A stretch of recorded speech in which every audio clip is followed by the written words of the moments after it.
الله الرحمن الرحيم الحمد لله رب العالمين والصلاة والسلام على سيد المرسلين وعلى آله وأصحابه وأهل بيته أجمعين. صدق قال الله تبارك وتعالى أعوذ بالله من الشيطان الرجيم بسم الله الرحمن الرحيم يا أيها الذين آمنوا قوا أنفسكم وأهليكم نارا. وقال النبي صلى الله عليه وسلم كل مولود يولد على الفطرة فأبواه يهودانه أو ينصرانه أو يمجسانه أو كما قال عليه الصلاة والسلام.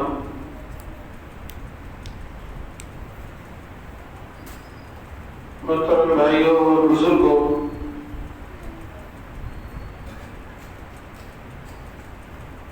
ابھی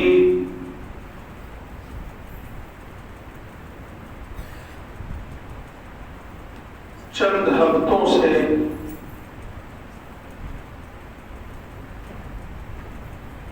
نئے تعلیمی سال کی شروعات ہو رہی ہے. ہر طرف اسکول، کالجز، مدارس، مکاتب ان کا آغاز ہو رہا ہے. ہمارے بچے، ہماری بچیاں یہ 1-1.5 مہینے کی چھٹیوں کے بعد دوبارہ مدارس و مکاتب اور اسکولوں اور کالجوں کا رخ کر رہے ہیں. اس لیے آج ہمارے خطبے کا موضوع یہی ہے کہ ہم اپنے ان نونہالوں کی تعلیم و تربیت کیسے کریں. ان کے تئیں ہماری اور آپ کی ذمہ داری کیا ہے؟ ہمارا دین اس میں ہماری کیا رہنمائی کرتا ہے؟ اللہ اور اس کے رسول کی طرف سے احکامات کیا ہیں؟ یہ ہے ہمارا آج کا موضوع. میرے بھائیوں، یہ جو ہمارے بچے ہیں یا بچیاں ہیں، یوں تو یہ ہمارے اپنے ذاتی بچے اور بچیاں ہیں، لیکن اصلاً یہ اللہ کی امانت ہے. امام غزالی رحمۃ اللہ علیہ نے اپنی بڑی مشہور کتاب احیاء العلوم یا احیاء علوم الدین میں لکھا ہے کہ یہ بچے یا اولادیں اللہ کی امانت ہیں جو تمہارے پاس ہے، اور کل قیامت کے دن اس امانت کے بارے میں تم سے سوال ہوگا. یہی تمہارے لیے جنت کا سامان بن سکتے ہیں اور یہی تمہارے لیے وبال بھی بن سکتے ہیں آخرت میں. یعنی یہ اس بات پر نربھر ہے کہ ہم نے اللہ کی اس امانت کی قدر کی یا نہیں کی، ہم نے اس امانت کا حق ادا کیا یا نہیں کیا.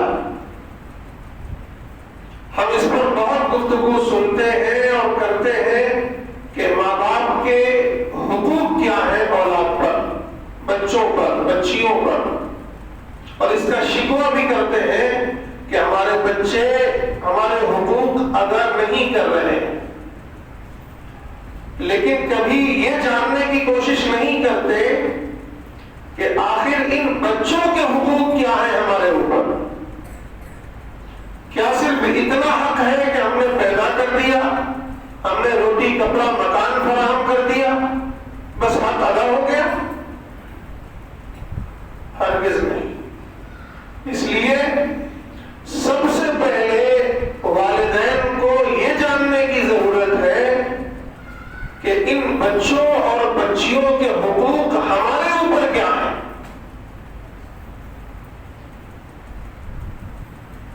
ہمیں ان کے تئیں کیا ذمہ داریاں دی گئی ہیں, ہمیں کیا کرنا ہے اور کیا نہیں کرنا ہے. میں نے شروع میں ایک حدیث پڑھی جس میں رسول اللہ صلی اللہ علیہ وسلم ارشاد فرماتے ہیں, کل مولود یولد علی الفطرہ,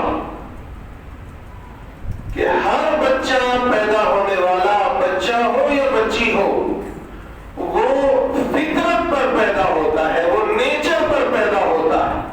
اور اس کی تشریح کی ہے علماء نے کہ وہ فطرت دین پر, فطرت اسلام پر پیدا ہوتا ہے. یعنی وہ بالکل معصوم ہوتا ہے, وہ سچا ہوتا ہے, وہ ایماندار ہوتا ہے, وہ دیانتدار ہوتا ہے, وہ نیکیوں کی طرف لپکتا ہے. لیکن پھر کیا ہوتا ہے؟ فَأَبَوَاهُ يُحَوِّدَانِهِ أَوْ يُنَصِّرَانِهِ أَوْ يُمَجِّسَانِهِ. پھر اس کے ماں باپ یا تو اسے یہودی بنا دیتے ہیں, یا نصرانی بنا دیتے ہیں, یا پھر مجوسی بنا دیتے ہیں. کیونکہ رسول اللہ صلی اللہ علیہ وسلم کے ارد گرد یہ قومیں آباد تھیں. اللہ کے رسول صلی اللہ علیہ وسلم یہ بتانا چاہ رہے تھے کہ ہر ایک بندہ اللہ کے دین پر پیدا ہوتا ہے, دین اسلام پر پیدا ہوتا ہے. پھر اس کے ماں باپ اسے یہودی یا عیسائی یا مجوسی یا کچھ اور بناتے ہیں. اس کو یوں سمجھیے کہ ہر ایک بچہ معصوم پیدا ہوتا ہے, ہر ایک بچہ صاف و شفاف پیدا ہوتا ہے, ہر ایک بچہ بالکل دل کا صاف پیدا ہوتا ہے, نگاہوں کا صاف پیدا ہوتا ہے, زبان کا صاف پیدا ہوتا ہے, نیت کا صاف پیدا ہوتا ہے. وہ جب بات کرتا ہے تو سچ بولتا ہے, وہ جب دیکھتا ہے تو صحیح نگاہ سے دیکھتا ہے, وہ جب معاملات کرتا ہے تو ایمانداری کے ساتھ کرتا ہے, وہ جب سوچتا ہے تو صحیح سوچتا ہے. پھر کیا ہوتا ہے؟ اس کے ماں باپ جس طرح کا اسے ماحول فراہم کرتے ہیں, گھر کا ماحول, اپنی گلیوں اور معاشرے کا ماحول, خاندان کا ماحول, اسی طرح کا رنگ اب اس پر چڑھنا شروع ہوتا ہے. اگر ماں باپ بھی فطرت پر ہے, دین پر ہے, سچائی پر ہے, ایمانداری پر ہے, نیک نیتی پر ہے, بھلائی پر ہے, تو وہ بچہ بھی نیک نیتی پر, بھلائی پر, سچائی پر, ایمانداری پر پروان چڑھتا ہے اور آگے چل کر نیک و صالح بنتا. لیکن اگر وہ بچہ جس گھر, جس خاندان, جس معاشرے میں پیدا ہوتا ہے, وہ معاشرہ گندا ہو چکا ہے, وہ معاشرہ بے ایمان ہو چکا ہے, وہ معاشرہ جھوٹا ہو چکا ہے, وہ معاشرہ بدنیت ہو چکا ہے, وہ معاشرہ خیانتدار ہو چکا ہے, وہ معاشرہ بددیانت ہو چکا ہے, بد ہو چکا ہے, برا ہو چکا ہے, اس کا ماحول بالکل فساد زدہ ہو چکا ہے, تو پھر وہ بچہ اسی ماحول میں پروان چڑھتا ہے. وہ ایمانداری کے بجائے بے ایمانی کو قبول کرتا ہے, وہ سچائی کے بجائے جھوٹ کو قبول کرتا ہے, وہ ایمانداری کے بجائے دھوکہ دہی اور مکاری اور عیاری اور فساد کو قبول کرتا ہے. اور پھر دھیرے دھیرے دھیرے دھیرے وہ بگڑ جاتا ہے. لوگ اسے کہتے ہیں کہ یہ برا ہے, لیکن کبھی یہ نہیں سوچتے کہ اس کو برا بنانے میں ماں باپ کا بھی ہاتھ ہے، گھر کے ماحول کا بھی ہاتھ ہے، خاندان والوں رشتہ داروں کا بھی ہاتھ ہے، اور معاشرے اور سماج کا بھی ہاتھ ہے۔ جتنا وہ مجرم ہے اتنے ہی ماں باپ مجرم ہیں، جتنا وہ مجرم ہے اتنے ہی خاندان کے افراد مجرم ہیں، جتنا وہ مجرم ہے اتنے ہی معاشرے کے لوگ مجرم ہیں۔ سمجھیے میرے بھائیوں، ہر بچہ معصوم پیدا ہوتا ہے، اب یہ ہمارے ہاتھ میں ہوتا ہے کہ ہم اسے نیک بناتے ہیں یا برا بناتے ہیں۔ یہ ہماری ذمہ داری ہے کہ ہم اس کو اچھا ماحول فراہم کریں، ہم اس کو سچائی والا، ایمانداری والا، نیک معاشرہ، اچھا معاشرہ، خوبصورت معاشرہ فراہم کرے، تو پھر وہ اسی طرح کی اس کی پرورش ہوتی ہے، اسی طرح کا وہ پروان چڑھتا ہے، اسی طرح کی صفات اس کے اندر آتی ہے۔ آج اس وقت جو ہمارا معاشرہ ہے، ہمارا گھر ہے، ہمارے اسکول کالجز ہیں، بڑی بڑی یونیورسٹیاں ہیں، ہمارے بازار ہیں، یا یہ کہ ہمارا شہر اور ہمارے شہر کا، ہمارے علاقوں کا جو پورا ماحول ہے وہ فساد زدہ ہو چکا ہے۔ لاکھوں روحانی بیماریاں ہیں جو جراثیم کی طرح ہمارے اندر بھی اور ہمارے بچوں کے اندر بھی سرایت کر رہی ہے۔ اس لیے آج ہمارے بچے، ہماری نئی نسل، ہماری بچیاں اس طرح نہیں بن پا رہی ہے جس طرح ہم چاہتے ہیں، یا جس طرح دین کا مطالبہ ہے، یا جس طرح قرآن کا مطالبہ ہے، جس طرح اللہ کا مطالبہ ہے۔ پھر یہی ماں باپ شکوہ کرتے ہیں، پھر یہی خاندان والے شکوہ کرتے ہیں، پھر یہی معاشرے کے لوگ شکوہ کرتے ہیں۔ کس طرح کا شکوہ؟ آپ غور کریں کہ آپ نے ان بچوں کے بنانے میں کیا یوگدان دیا ہے۔ اس لیے پھر بھائیوں اپنی اس ذمہ داری کو سمجھنا ہے۔ کیونکہ یہ اللہ کی امانت ہے، اور کل قیامت کے دن ان کے بارے میں ہم سے اور آپ سے سوال ہونا ہے۔ رسول اللہ صلی اللہ علیہ وسلم نے ارشاد فرمایا، کلکم راع وکلکم مسئول عن رعیتہ، تم میں سے ہر ایک شخص ذمہ دار ہے، اور ہر ایک ذمہ دار سے اس کے ماتحتوں کے بارے میں کل سوال ہونا ہے۔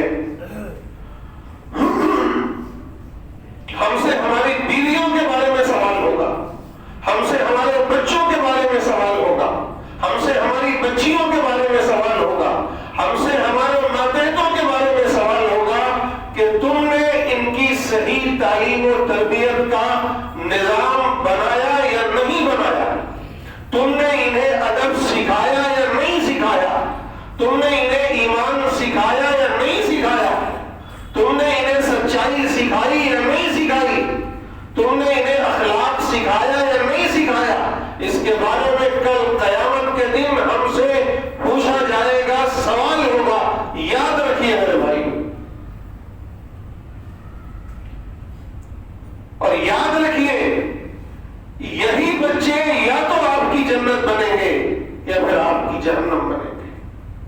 اگر آپ نے ان کی صحیح تربیت کی، صحیح تعلیم دی، ان کو ادب سکھایا، اخلاق سکھایا، ان کو ایمانداری سکھائی، ان کے اندر ایمان کا جذبہ پیدا کیا، ان کے اندر اخلاق صحیح سکھائے، ان کی صحیح تربیت کی، صحیح تعلیم کا نظام کیا، تو یہ اب پوری زندگی جتنی نیکیاں کریں گے، جتنے نیک عمل کریں گے، ان کے ذریعے سے جتنے نیک اعمال ہوں گے، ان کی نسلوں میں قیامت تک جتنے نیک اعمال ہوں گے، جتنی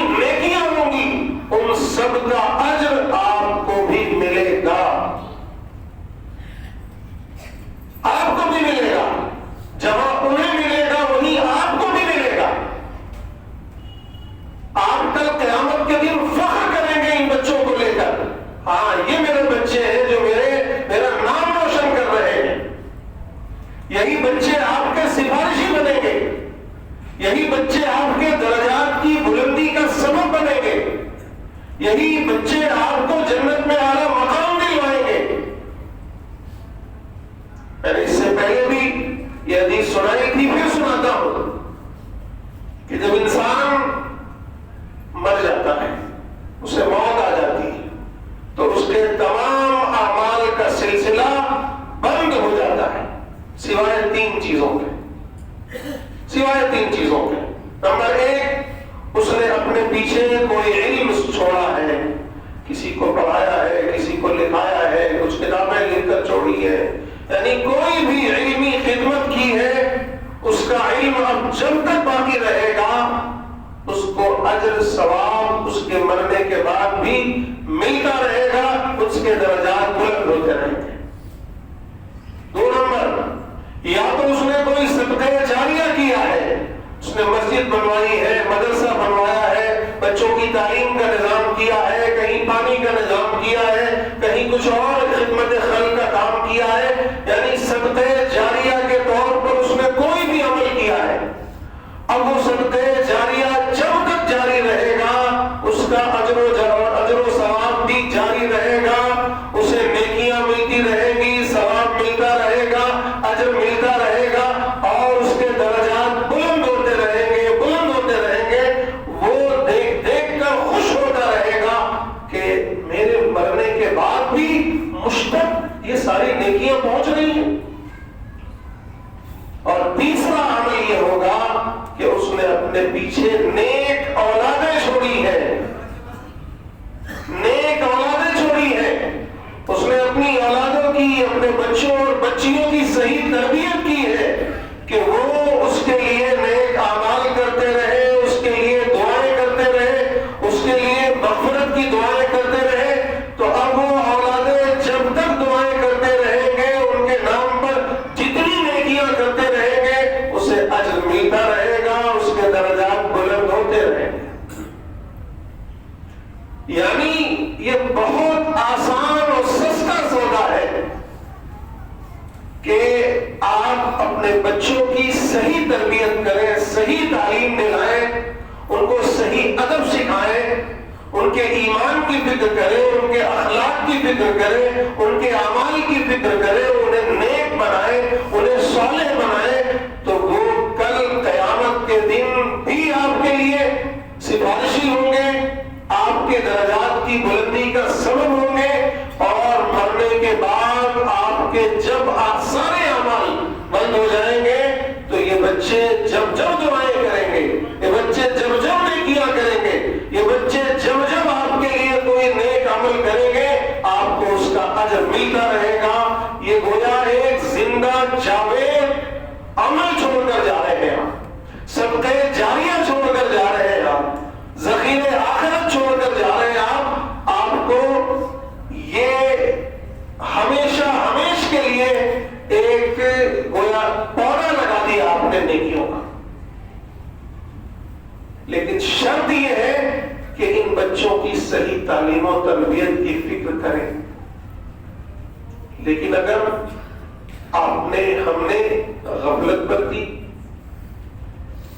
ہم نے ان کی صحیح تعلیم و تربیت کی فکر نہ کی، ان کی صحیح تعلیم نہ سکھائی، ان کے ایمان کی، اعمال کی، اخلاق کی فکر نہ کی، اور یہ بگڑے، ان کے اخلاق بگڑے، ان کے اعمال بگڑے، ان کا ایمان بگڑا، اور یہ بگڑتے چلے گئے، تو اب یہ جتنی بھی برائیاں کریں گے، جہاں ایک طرف ان کو اس کا گناہ ملنا ہے، اس کا وبال ان کے اوپر جانا ہے، وہی آپ کے اوپر بھی آنا ہے۔ اب یہ اگر مرتد ہو گئے نعوذ باللہ، جیسا کہ آج دیکھ رہے ہیں لوگ، تو ان کے ارتداد کا، ان کے کفر کا، ان کے شرک کا، ان کی بدعمالیوں کا وبال آپ کے سر بھی جائے گا۔ اور اگر ان کی نسلوں میں یہی بگاڑ چلتا رہا، یہی بدعمالیاں ان کے نسلوں میں چلتی رہی، ان کے ذریعے سے دوسرے لوگ بھی بدعمل بنتے رہے، دوسرے لوگ بھی برائیوں میں مبتلا ہوتے رہے، دوسرے لوگوں کو بھی یہ برا بناتے رہے، یا ان کی نسلوں میں لوگ برے ہوتے رہے، یا یہ اسلام سے پھر گئے ہیں، ان کی نسلیں اسلام سے پھر گئیں، اور اس کا نتیجہ یہ تھا کہ آپ نے ان کی صحیح تربیت نہیں کی تھی. تو میرے بھائیوں یاد رکھو یہ آپ کے لیے وبال ہے. ان بدعمالیوں اور ان کفر و شرک کا جو وبال ہے صرف ان پر نہیں جائے گا، وہ والدین پر بھی جائے گا، کیونکہ انہوں نے صحیح تربیت نہیں کی تھی. کل یہ اگر جہنم میں جانے لگیں گے تو خدا کے سامنے آپ کا مقدمہ دائر کریں گے کہ یہی ہمارے ماں باپ ہیں جنہوں نے ہماری صحیح تعلیم اور صحیح تربیت کا نظام نہیں کیا. اس لیے میرے بھائیوں میں یہ کہنا چاہتا ہوں کہ یہ بچے، یہ بچیاں جنہیں ہم اپنی جان سے بھی زیادہ عزیز رکھتے ہیں، یہ بچے یا تو آپ کی جنت ہے یا تو جہنم ہے. یا تو آپ کے لیے ثواب جاریہ ہے، صدقے جاریہ ہے، اجر جاریہ ہے، یا پھر یہ گناہ جاریہ ہے، وبال جاریہ ہے. یہ ہمیشہ ہمیشہ کے لیے آپ کے گناہ کا ذریعہ بنیں گے.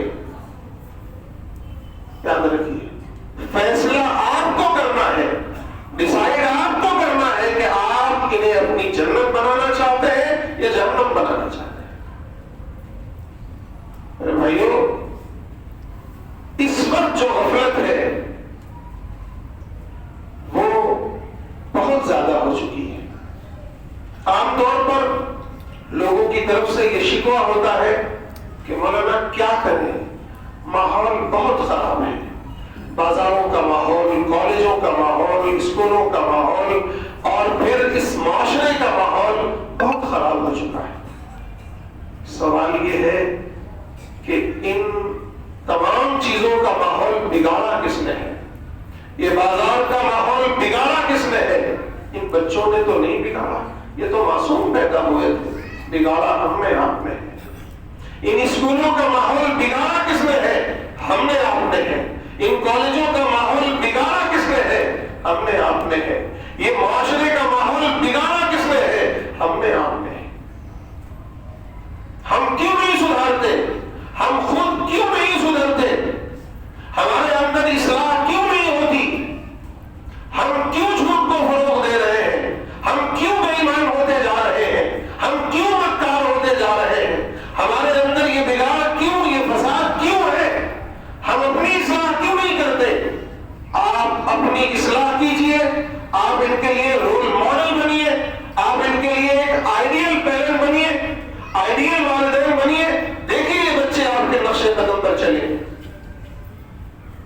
اور سب سے بڑی بات میرے بھائیوں، ٹھیک ہے اسکول آپ کے کنٹرول میں نہیں، کالج آپ کے کنٹرول میں نہیں، معاشرہ، بازار، یہ شہر آپ کے کنٹرول میں نہیں، لیکن آپ کا گھر تو آپ کے کنٹرول میں ہے. یہ وہ بھی نہیں ہے جی، وہ بھی نہیں ہے. بہت سے لوگ کہہ رہے ہیں کہ وہ بھی نہیں ہے.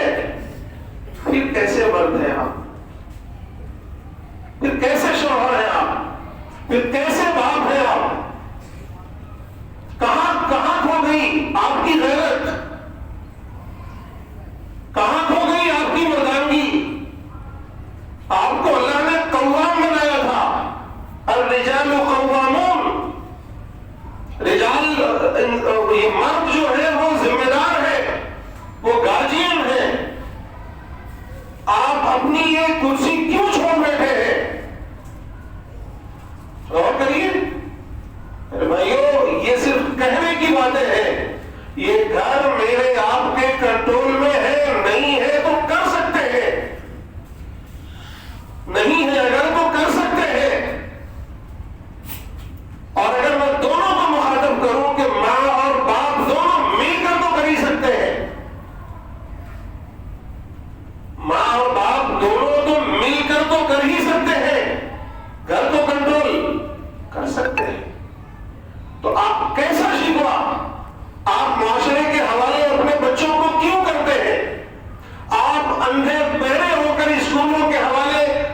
تیسرا کر رہا ہے. یہ جو موبائل والے ہیں یہ کر رہے ہیں, یہ جو ٹی وی والے ہیں یہ کر رہے ہیں, یہ جو دنیا بھر کے فیشن والے ہیں یہ کر رہے ہیں. بظاہر ہم نے ہاتھوں میں موبائل کو پکڑ رکھا ہے, لیکن اصلاً اس موبائل نے ہمیں پکڑ رکھا ہے. بظاہر ہم نے ٹی وی لا کر کے اپنے ہاتھوں سے اسے اپنے کنٹرول میں رکھا ہے, فٹ کر رکھا ہے, لیکن صحیح بات یہ ہے کہ وہ ٹی وی اس ٹی وی میں آنے والے سارے پروگرامز وہ ہمیں کنٹرول کر رہے ہیں, ہماری نسلوں کو کنٹرول کر رہے ہیں, ہمارے پورے گھر کے ماحول کو کنٹرول کر رہے ہیں, اور ہم غافل پڑے. اب وہ باہر والے لوگ کنٹرول کر رہے ہیں کہ آپ کو کیا کھانا ہے, کیا پینا ہے, کب سونا ہے, کب جاگنا ہے, کیا کرنا ہے, کیا نہیں کرنا ہے, کیا پڑھنا ہے, کیا نہیں پڑھنا ہے. یہ سب تیسرا کوئی کر رہا ہے. اور کوئی کے کہوں تو یہ دجال کر رہا ہے. وقت کے جو دجال ہیں وہ کر رہے ہیں. دجال جب آئے گا بظاہر جب نظر آئے گا جسمانی طور پہ تو آئے گا, لیکن اس کی جال اس نے اپنے جال پہلے ہی بچھا دیے ہیں, ہم اس میں جکڑے جا چکے ہیں. بھائیوں اس سے نکلنا پڑے گا, توجہ دینی پڑے گی. وقت کم ہو رہا ہے. مختصر یہ میرے بھائیوں, یہ جو بچے ہیں, بچیاں ہیں, ہماری اولادیں ہیں, یہ اللہ کی امانت ہے. کل قیامت کے دن اس امانت کے بارے میں ہم سے پوچھا جائے گا, تم نے ان کی تربیت کی تھی یا نہیں کی تھی, تم نے انہیں ایمان کی حالت میں چھوڑا تھا یا کفر کی حالت میں چھوڑا تھا, تم نے انہیں نیک و صالح بنایا تھا یا یوں ہی چھوڑ دیا تھا.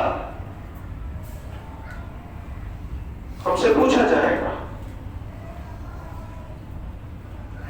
اور یاد رکھیے, یا پھر یہ بچے ہمارے لیے جنت بنیں گے یا جہنم بنیں گے, یا یہ ہمارے لیے صدقہ جاریہ بنیں گے, ثواب جاریہ بنیں گے, یا پھر یہ بچے ہمارے لیے گناہ جاری بنیں گے, ہمارے لیے وبال بن جائیں گے. فیصلہ مجھے اور آپ کو کرنا ہے. اس لیے توجہ دیجیے. پوری دنیا کا ماحول گندا ہو چھوڑیے, فساد ہو چھوڑیے, آپ اپنے گھر کو کنٹرول کر سکتے ہیں. گھر کو آپ دینداری والا ماحول بنا سکتے ہیں. گھر میں دین کو زندہ کر سکتے ہیں, گھر میں اسلامی ماحول زندہ کر سکتے ہیں, گھر میں ادب سکھا سکتے ہیں, گھر میں آپ ایک اچھا خوبصورت ماحول بنا سکتے ہیں. گھر آپ کے کنٹرول میں ہے, اور نہیں ہے تو کیجئے. آپ اور آپ کی بیویاں دونوں مل کر, یعنی والدین دونوں مل کر گھر کو کنٹرول کریں, بچوں کو کنٹرول کریں, خود بھی ایک اچھا ایک نمونہ اور اسوہ پیش کریں, ایک آئیڈیل والدین بنے, ایک مثالی والدین بنے, اور اس گھر کو بھی مثالی بنائیں. اس کے لیے سب سے ضروری چیز یہ ہے کہ ہم اپنے بچوں کی دینی تعلیم و تربیت کی فکر کریں. اس کے لیے جو مکاتب کا نظام ہے اس میں بھیجے بچوں کو, مکاتب کا نظام اور فعال بنائیں. جو بڑے بچے مکتب نہیں جاتے ہیں ان کی تعلیم و تربیت کا باقاعدہ نظام بنائیں. علماء کو, حفاظ کو بلائیں, 2-4-10 بچے جمع کر کے ان کو دیں کہ بھئی آپ ان بچوں کی صحیح تعلیم و تربیت کریں. ہر مسجد میں, ہر مکتب میں, ہر اسکول میں, اپنے یہاں تقریباً اسلامک اسکول اور مسلم اسکول ہر جگہ ہیں, ان اسکول کے مینجمنٹ سے بات کریں کہ بھئی آپ کے اسکول کا ماحول اسلامی ہونا چاہیے. جن مسجدوں میں مکاتب قائم ہیں وہاں جائیں, اپنے بچوں کو داخل کریں, مکتب کو اور فعال بنائیں. جہاں مکاتب نہیں ہے وہاں 2-4-10 لوگ مل کے اپنی بلڈنگ میں ایک روم لے کر وہاں مکتب شروع کریں, اور باقاعدہ ایک نظام بنائیں تاکہ آپ کے بچوں کی صحیح تعلیم و تربیت ہو سکے, اور یہ بچے آگے چل کر نیک و صالح